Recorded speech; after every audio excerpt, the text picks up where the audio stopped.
नाशिकमध्ये स्वागत. आज सोबत नंदू काका आहे, म्हणजे नंदकुमार देशपांडे असं नाव आहे पण आमच्यासाठी नंदू काका. आणि त्यांच्याशी मनमोकळ्या गप्पा मारायच्या. एक नाटक हा त्यांचा आवडीचा विषय, दुसरं म्हणजे फोटोग्राफीच्या रूपाने सगळ्या नाशिककरांना ते परिचित आहेत आणि रोज फेसबुकवर आम्हाला भेटतात. रोजच असतं. आणि आज काहीतरी वेगळं चित्र बघायला मिळेल, आज वेगळा कुठला तरी फोटोग्राफ बघायला मिळेल. आणि ते इतकं अप्रतिम असतं की तुम्हाला फोटोग्राफीच्या माध्यमातून त्या एखाद्या विषयापर्यंत किंवा एखाद्या अवकाशापर्यंत नेणं इतकं ते महत्वाचं असतं. त्यामुळे आम्ही बघणं टाळत नाही.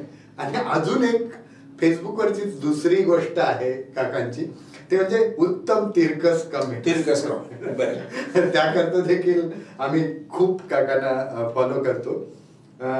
सुरुवात व्यक्तिगत थोड्या याच्यापासून करतो की नाटकाला वळण्यापूर्वी तुम्ही व्यावसायिक एक करिअर होतं आणि नाटक तसं रसिक म्हणून तुम्ही जास्त अनुभवलं आहे.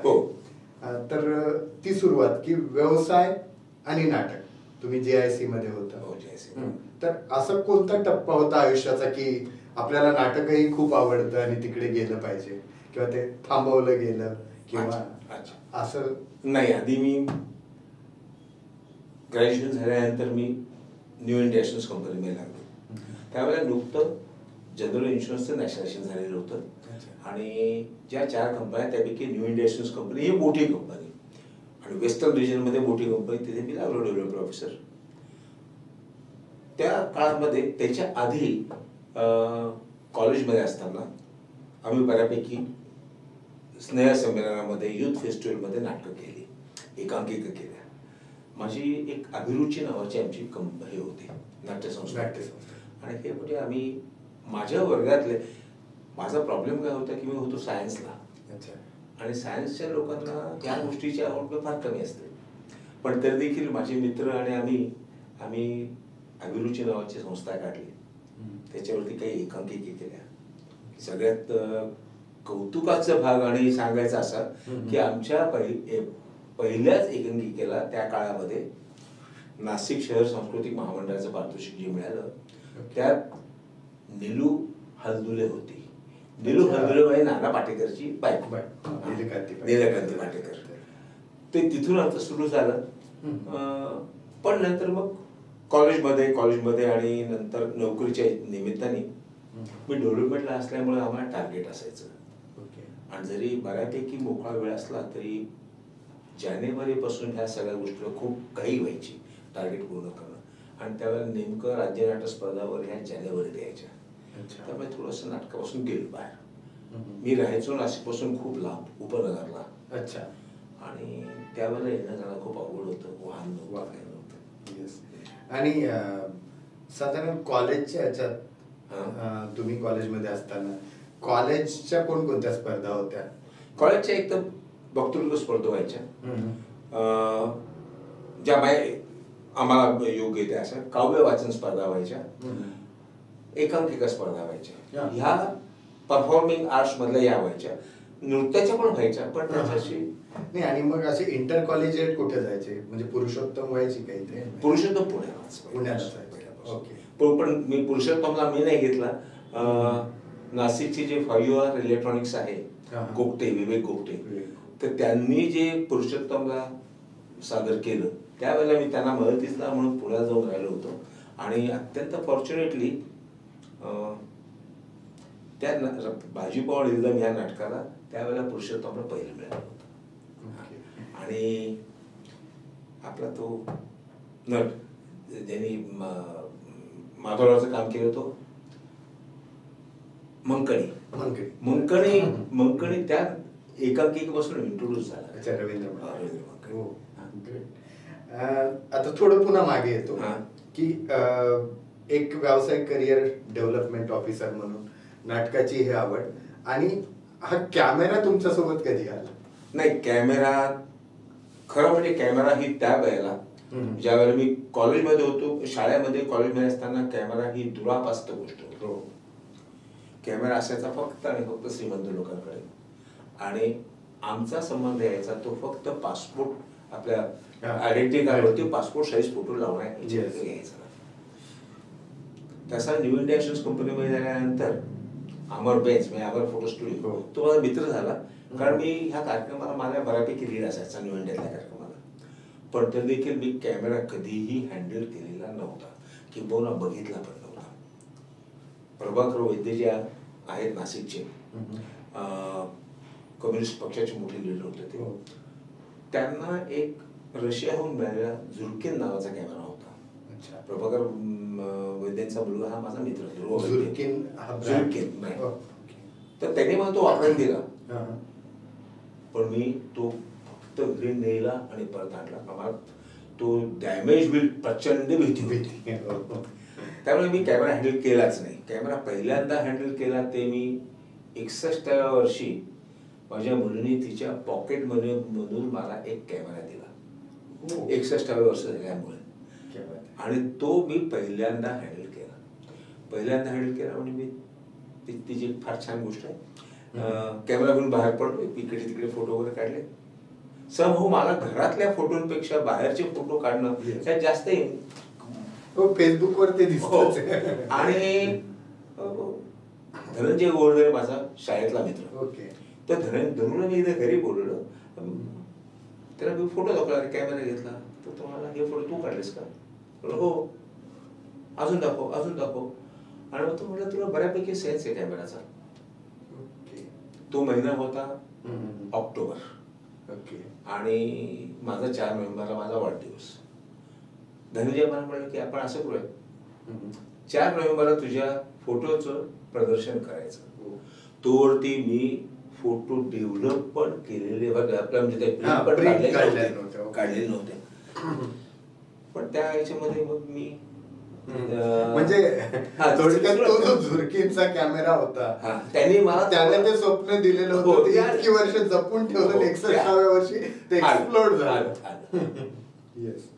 आणि मग तिथून सुरू झालं. फॉर्च्युनेटली माझा चेहरे म्हणून पहिला राजा पाटेकरच्या याच्यामध्ये आम्ही लावलं मध्ये. त्याला खूप चांगला प्रतिसाद मिळाला. खूप लोकांना ते आवडलं. आणि सगळ्यात महत्त्वाचं म्हणजे खूप लोकांना आवडलं. त्याही पेक्षा खूप लोकांनी मला त्याच्यामधल्या सुधारणा मनपूर्वक सांगितल्या, कुठलीही आडेवेळे न घेता सांगितल्या. आणि त्या शिकत मग आणि आता तर बघतो. आता मी मग नंतर मग कसं नेटवरती मी खूप शिकलो. युट्यूब वरती हे ते बघत खूप शिकलो. पण तो म्हणजे त्या फोटोंमधनं मला व्यक्तिगत असं वाटलं होतं की तुम्ही कॉलेजच्या आयुष्यापासून फोटोग्राफीचं हे छंद जपलेला असेल आणि आता तो मोठ्या प्रमाणावर बाहेर येतोय असं मला वाटलं होतं. 61व्या वर्षी सुरू झालेला हा प्रवास इतका छान आहे. नाही आणि त्यात झालं काय सांगू का म्हणजे की थोडस आपल्या नॅशनल जिओग्राफिक वरती वगैरे मी जे फोटो बघायचो त्यात एक लेख होता. आणि मला एक्झॅक्टली त्या लेखकाचं नाव नाही माहिती. पण त्यांनी एक खास कोटेशन दिलं होतं की behind camera there is an eye. आणि तुमच्या फोटोग्राफीचं क्लिक हे एक मेकॅनिकल हे आहे, प्रोसेस आहे. बोट दाबले की क्लिक होतो, कॅमेरा फोटो येतो. पण आपण फोटो का काढतो हे तुम्हाला सांगता यायला पाहिजे. आणि त्याच्या पाठीमागे फोटोपेक्षा देखील काहीतरी फोटोसाठी स्टोरी पाहिजे. ती असेल तर तो फोटो जिवंत होतो, नाहीतर तो देखणा होतो, जिवंत नाही होतो. बरोबर. म्हणजे ज्याला आपण म्हणूयात की ग्लॉसी दिसेल ते, पण त्याला डेप्थ नसणार, त्याला तो जाणीव की ते फक्त प्लेन काहीतरी असं. आता तुम्ही फेसबुकचा एक रेफरन्स घेतला म्हणून मी तुम्हाला सांगतो. एक 2-3 दिवसापूर्वीच मी तो पूर्ण पिवळ्या घराच्या बाहेर ती गाई बसलेली मस्त, तर तो फोटो तसा टेक्निकली बघितला तर टेक्निकली परफेक्शन नाही त्याच्यामध्ये, किंवा खूप देखणार फोटो यातला बघा नाही. पण तो बघितल्यानंतर त्याच्या पाठीमागचं जे हे आहे तेव्हा तो आपल्याला भावतो. मलाही भावला. टेक्निकली तर मी टेक्निकली मी नाही, पण मला तो फोटो आवडला, मी पाहिला तो. येस. आता थोडस त्याच माध्यमात आहोत म्हणून फेसबुकच्या किंवा सोशल मीडियाच्या माध्यमातून जरा तुम्ही म्हणजे भीडभाड न ठेवता अशी टोकदार टिप्पणी करतात. काही लोकांना ती आवडते, काहींना कदाचित हल्ली जरा वातावरण असं आहे की तुम्ही या बाजूला नाहीत म्हणजे नक्कीच त्या बाजूचे आहात, तुम्ही मध्यम मार्गे असूच शकत नाही असं जे वातावरण आहे त्याच्यात तुमच्या टिप्पणी किंवा तुम्ही केलेल्या कमेंट्स हे आमच्याकरता खूप महत्वाचे असतात. तर ते नेमकं कशात येतं इतक्या वर्षांच्या अनुभवात? नाही, हे झालं कसं की कॉलेजमध्ये असताना ठणठण फाळ एक फार मोठं जेवण दळवींचं, आणि ते फार छान आणि म्हणजे वाचणाऱ्याला देखील राग न येता तिरकस कळेल असं होतं. ते झालं. त्यानंतर आपला प्रितिश नंदी ते लिहितात, बोजेवार, श्रीकांत बोजेवार लिहितात. यांच्या ज्या छोट्या लेखातनं ते राजकीय टिप्पणीच करतात, पण ती अशी असते की ती ज्याच्यावरती केली त्या वाचनाला देखील बरी वाटते, आनंद वाटतो. काही वर्ष मठामध्ये अशोक जैन पडले, ते पण फार ते वाचून मग थोडस माझ त्या याच्यामध्ये यायला लागलं. पूर्वी माझ्या ज्यावेळेला मी सुरू केलं फेसबुक वरती लिहायला सुरू केलं त्याला बरेच वर्ष आले. सुरुवातीचे खूप उथळ होते कॉमेंट्स, खूप उथळ होते, पण नंतर मग ते वयानुरूप आणि फेसबुकवरचं एक मला भावलेली गोष्ट अशी की आपल्याला किती लाईक्स येतात त्याच्याऐवजी कोणाचे येतात नाही हे जास्त महत्त्वाचं मला वाटतं. आणि मग ते जर जाणकार मंडळीचे असतील तर आपलं लिखाण व्यवस्थित आहे असं मला सांगतो. आता पुन्हा नाटकाकडे वळतो. आता नाटकाचे मी स्पष्टपणे तुमच्या बाबतीत प्रश्न विचारताना दोन भाग करतो, ज्याला मी थोडं आपल्या सोयी करता पूर्वीचं नाटक आणि आत्ताचं नाटक असं ढोबळमानाने म्हणतो. की एक तुम्ही कॉलेज आणि साधारण 90 पर्यंतचं नाटक, 90 म्हणूयात 95 म्हणूयात, तिथपर्यंतचं एक नाटक तुम्ही अनुभवलंय, ज्याच्यात मला दोन्ही अनुभव पाहिजेत, व्यावसायिक आणि हौशी. आणि त्यानंतर 95 नंतर किंवा 2000 नंतर व्यावसायिक आणि हौशी हे दोन्ही नाटकांमध्ये भरपूर तफावत पडली. मी नाशिक शहरापुरता आपला हे मर्यादित ठेवून बोलतो. अर्थात व्यावसायिक नाटक बाहेरनच येणारं जास्त होतं नाशिकमध्ये, पण ते नाटक जे अनुभवलंय पहिल्या टप्प्यातलं त्यातलं व्यावसायिक नाटक आत्ताच जे आहे ते आणि पूर्वीचं नाटक यात तुम्हाला काय म्हणजे चांगलं आणि वाईट असं काय? नाही, आता पूर्वीचं नाटक खास करून थोडस मी टीका पण सहन केली त्या गोष्टीबद्दल, पण पूर्वीचं नाटक जे होतं ना ते मध्यमवर्गीय नाटक होतं. माझं मत मध्यमवर्गीय म्हणजे कसं की कुटुंब सेटल, मग त्यांच्यातले छोटे प्रॉब्लेम असं पर्यंत होतं, आणि हे एका ठराविक कम्युनिटीच्या ताब्यात होतं. याला कारण महत्वाचं असं होतं की स्पष्ट उच्चार हे एक होतं. त्यामुळे खऱ्या अर्थाने नाटक, माझ्या मते खऱ्या अर्थाने नाटक हे त्यावेळेला मॅच्युअर झालेलं नव्हतं. नंतर जेवण दळवींपासून ते झालं, आपले नागपूरचे महेश गुंजवार त्यांच्यापासून, आणि मग नाटकाने एक वेगळाच परीघ घेतला. आताची जी नाटकं आहेत ती खऱ्या अर्थाने कुठल्याही क्लासची नसून ही घडणाऱ्या गोष्टीवरती आहे. पूर्वीची नाटकं ही रचली जायची, आजची नाटकं रचली जात नाही, असली रचली जात नाही, जी जाणवतं ते लिहिलं जातं. पूर्वी म्हणजे नाटक हे चला आता आपण नाटक लिहूया अशा दृष्टीने बरेच लिहिलं जायचं, आणि तांत्रिक दृष्टी, आणि विनोद देखील बऱ्यापैकी मध्यमवर्गीयच होते. आता राहिले नाही. आता स्पेशली फारच चांगले चांगले नाटककार आहेत. आता आपल्या नाशिकचे दत्ता पाटील आपण बघतोच आहे, त्यांची तर काय दिल्लीपर्यंत हे तरी दिल्ली सचिन देशमुख आपला हे सगळे प्राजक्त. आताच नाटक हे मला वैयक्तिक फार मॅच्युअर वाटतं. आताचं नाटक हे विषयानुरूप वाटतं आणि आताच्या नाटकामध्ये विषयाला खूप आणि खूप डेप्थ मला वाटते, हे नक्कीच वाटतं मला. सम हो पूर्वीची नाटकं तेवढी वाटली नाही, त्यावेळेला ती निश्चित आवडली, पण आज ती मी बघीलच असं मला वाटत नाही. आजच्या तुलनेत ती मला जास्त तेवढी प्रगल्भ वाटली नाही, सगळी नाही पण मेजॉरिटी नाही वाटलं. आता थोडा हा विषय इकडे नेतो हौशीकडे, की हौशी वर्षानुवर्ष आहेच, पूर्वीही होत आत्ताही आहेच. तर हौशीमध्ये राज्य नाट्य स्पर्धा बघताना किंवा काही एकांकिका स्पर्धा असतात तेव्हा ती कधी कधी असं वाटायला लागतं की ही नुसतीच हौस आहे का इथपर्यंत, आणि कधी कधी वाटतं की नाही याच्यातनं काही लोक निश्चितपणाने बाहेर येत आहेत, काही लोक काहीतरी व्यक्त करू बघतात आणि ते हे व्यासपीठ आहे. तर तुम्ही ती मला दोन्ही निरीक्षणं हवीत की तेव्हाही पूर्वी असं होतं आणि काही त्यातनं माणसं पुढे आली आणि आत्ताही तसं होतंय. एक थोडासा वेगळा एक रेफरन्स देतो. एक कोविडच्या आधी मी शिमग्याच्या दरम्यान कोकणामध्ये गेलो होतो आणि कोकणामध्ये मग त्या काळी बघितलेले दशावतारी वगैरे वगैरे. आता ते दशावतारी स्त्री पार्टी पुरुष करतात सगळं ते, पण त्यातनं अप्रत्यक्षपणे इतके कलाकार निर्माण होतात. एक दुसरी गोष्ट, कलाकार तर निर्माण होतातच होतात, पण नाटकाबद्दल समाजामध्ये एक जिव्हाळा आणि प्रेम निर्माण होतं काहीतरी.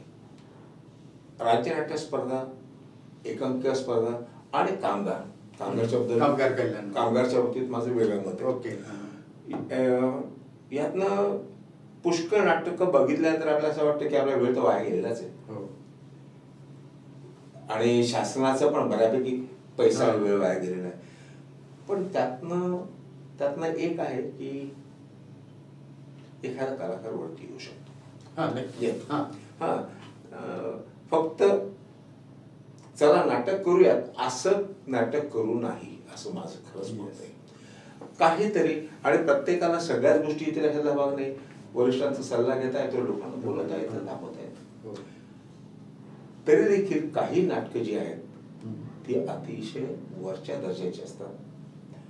किंबहुना या राज्य नाट्य स्पर्धेतूनच खूप आणि खूप मोठे कलाकार पुढे आलेले आहेत, लेखक पुढे आलेले आहेत, दिग्दर्शक पुढे आलेले आहेत. हा राज्य नाट्य स्पर्धेचा एक प्लस पॉइंट आहेच, तो आपण विसरता कामा नाहीच. कामगार कल्याणच्या स्पर्धांबद्दल मात्र माझं वेगळं मत आहे. कामगार कल्याणच्या स्पर्धा ह्या ज्या उद्देशाने सुरू झाल्या, तो उद्देश होता की कामगारांना एक व्यासपीठ मिळावं, आणि दुसरं अप्रत्यक्षपणे कामगारांचे जे प्रश्न आहेत ते नाट्य रूपाने समाजापुढे यावे. पण गेल्या 5-1 वर्षामध्ये हा जो उद्देश आहे हा पूर्णपणे संपलेला आहे, असं माझं स्पष्ट स्वच्छ मत आहे. मेजॉरिटी राज्य नाट्य स्पर्धेला झालेलीच नाटकं कुठल्या तरी कामगार याच्यात नाही येतात, तीच परत हे थोडस आपल्या नाट्य संस्थांनी हे बघितलं पाहिजे की कामगारांचे प्रश्न मांडूयात, कामगारांना पुढे आणूयात, किंवा किमान त्यांच्यात जाऊन नाटक करूयात.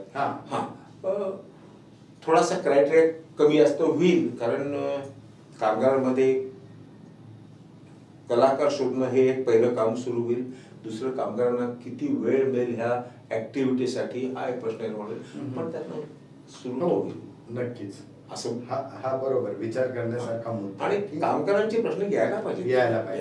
आणि ते पण काळाच्या ओघात खूप बदललेले, खूपच बदलले. जो जीवनाचा वेग बदलले आणि एकूण जी तंत्रज्ञानात्मक प्रगती आहे. म्हणजे आता राज्यनाट्य स्पर्धेच्या बाबतीमध्ये मी तुम्हाला सांगतो, पूर्वी जेव्हा राज्यनाट्य स्पर्धा किंवा नाटकं व्हायची तेव्हा साधारणपणे आम्ही 5-5:30 वाजता ऑफिस संपलं की घरी आलेलो असायचो, 7 वाजता मोकळं झालेलो असायचो. आजच्या पिढीतली पोरं तरुण हे 9 वाजेपर्यंत घरी येऊ शकत नाही. इतकी आता त्यांच्या व्यवसायामध्ये कॉम्पिटिशन सुरू झालेली आहे. त्यानंतर ते येणार आणि नाटकाची प्रॅक्टिस करणार. हा एक मुद्दा आहे. असाच मुद्दा कामगारांचा जास्त मोठा घेणे असणार. आता बहुतेक सगळी शहरं पण वाढली आणि एका ठिकाणून दुसऱ्या ठिकाणी जायला पण लागणारा वेळ हाही गृहीत धरला पाहिजे. त्यामुळे पूर्वीच्या काळापेक्षा आज स्पर्धेमध्ये नाटक करणं हे कलाकारांच्या दृष्टीने गैरसोयीचं झालेलं आहे. नाही, आणि कामगार कल्याणचा जो हेतू होता तो जर पाळला गेला तर हा एक वेगळाच नवीन पट समोर येऊ शकतो नाटकाच्या रूपाने. येस. म्हणजे आता मी एक वेगळा हे सांगतो. कैलास पाटील, मी, आम्ही इन्शुरन्स मध्ये असताना आम्ही आंतरविमा नाट्य स्पर्धेमध्ये भाग घेतला. आमचं नाटक महाराष्ट्रामधून पहिलं आलं, वेस्टर्न झोन मधून पहिलं आलं आणि आम्ही कलकत्त्याला फायनलला गेलो. फायनलला आमचं नाटक तिसरं आलं. पण त्यावेळेला उत्पल दत्त याच्यामध्ये होते, अध्यक्ष म्हणून होते, पालिकेत वितरणाला. त्यांनी एक फार सुंदर गोष्ट मांडली की तुमचं काय आहे, तुम्ही आंतरविमा स्पर्धा करतात पण तुमच्या नाटकातनं मला विम्याबद्दलचा कुठलाच संदेश मिळाला नाही, चांगला वाईट. मग आंतरविमा स्पर्धा हे नाव कशासाठी पाहिजे? तर तुम्ही तुमचे प्रश्न मांडा की त्याच्यामध्ये विम्याचे प्रश्न सगळ्यातच यायला पाहिजे अशा पण कुठेतरी तुमची नाटकं आणि इतर ठिकाणी होणाऱ्या नाटकाच्या फरक काहीच नाही. हा तुला जरी त्यावेळेला मांडला तर थोडंफार फरकाने कामगारच्या बाबतीमध्ये तोच आहे. कामगारांचे प्रश्न कामगार कल्याणच्या स्पर्धांमध्ये यायलाच पाहिजे असं माझं मत आहे. आता थोडं पुन्हा व्यक्तिगत चळवळीशी संबंधित येतो. नाट्य नम्रताशी तुम्ही खूप मोठा काळ संलग्न आहात. तर नाट्य नम्रताचा नाशिकच्या दृष्टीने एक प्रवास आहे, कंट्रीब्युशन पण आहे आणि एक सलग इतकी वर्ष संस्था कार्यरत राहणं, वेगवेगळ्या नाटकांचा प्रयोग करून बघणं आणि वेगवेगळ्या प्रत्येक पिढीला संधी देत जाणं. तर तो त्या प्रवासाविषयी थोडस मला तुमच्याकडनं ऐकायला. नाटकाच्या जे नाट्य चळवळीचा इतिहास लिहिला गेला तर नाट्य नम्रता या संस्थेसाठी एक निश्चित प्रकरण आपल्याला सोडावं लागेल. 1970-71 पासून 3-4 मित्र एकत्र येतात. रवी ढोळे, नारायण देशपांडे, दिलीप दाणी अशी तरुण एकत्र येतात आणि ते काहीही आर्थिक पाठबळ नसताना नाटक सुरू करतात. सातत्याने नवीन नवीन प्रयोग करतात, जुनी पण नाटकं करतात आणि बऱ्याच मोठ्या प्रमाणामध्ये प्रायोगिक पण नाटकं करतात. नाट्य नम्रतांनी नाटकामध्ये दिलेले कलाकार हे खूप मोठी आहेत सगळ्याच गोष्टीमध्ये. म्हणजे मला आठवतं की त्या नाटकाचं नाव नाही पटकन थोडंसं विसरवलंपणा झालेला आहे, पण स्पर्धांमध्ये फिरता रंगमंच आणि सरकता रंगमंच नाटकामध्ये नाट्य नम्रताने आणला. आणि त्यावेळेला आर्थिक पाठबळ काहीही नसताना नाट्य नम्रताने नवीन नवीन प्रयोग केले, सातत्याने प्रयोग केले. म्हणजे इथं नाट्य संस्था होत्या नाटकात, यातला होत्याच, त्याही त्यांचं काम करत होत्याच. दीपक मंडळ आहे, नम्रता नॉव्हेल्टी आहे, तर या संस्था होत्याच. पण नाट्य नम्रताचं कॉन्ट्रीब्युशन आहेच. नाट्य नम्रता बऱ्याच वर्ष चालली आणि मग उपेंद्र दाते मुंबईत व्यावसायिकला मुंबईला गेले. मग सगळे लोक नोकरी व्यवसाय पहिल्यापासून उपेंद्र दाते म्हणजे ढवळे सरांबरोबर संस्थापक म्हणून तेही होते. हो. अच्छा. उपेंद्र दाते ढवळे हे होतेच. नारायण देशपांडे, उपेंद्र दाते, दिलीप दाणी आणि रवी ढवळे हे चौघे इथून सुरुवात झाली. नंतर मग बडकामकर होते, पण हे चौघं मेन होते. ओके. आणि मग थोडस नाटकं त्यांची बाहेर पडली.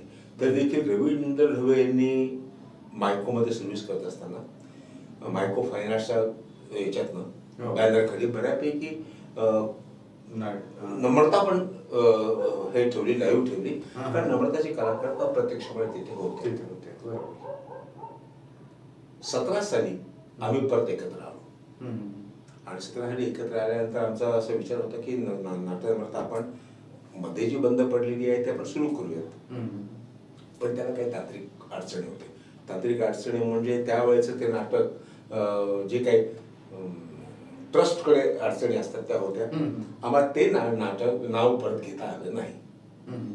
मग आम्ही नम्रता कलाविष्कार हे नाव घेतलं. हा, नम्रता ठेवलं पण नम्रता कलाविष्कार हे नाव ठेवलं आणि परत संस्था सुरू केली.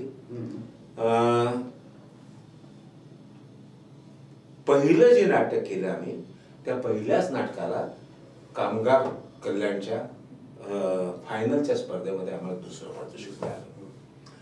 नंतर आम्हाला 2-3 पारितोषिक मिळालं. आम्ही तुमचं पण नाटक केलं, देहासक्त आपण केलं.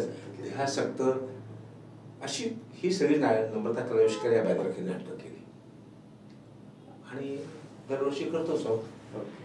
आम्ही एक नवीन योजना पण सुरू केली होती की नाटक आपल्या दारी.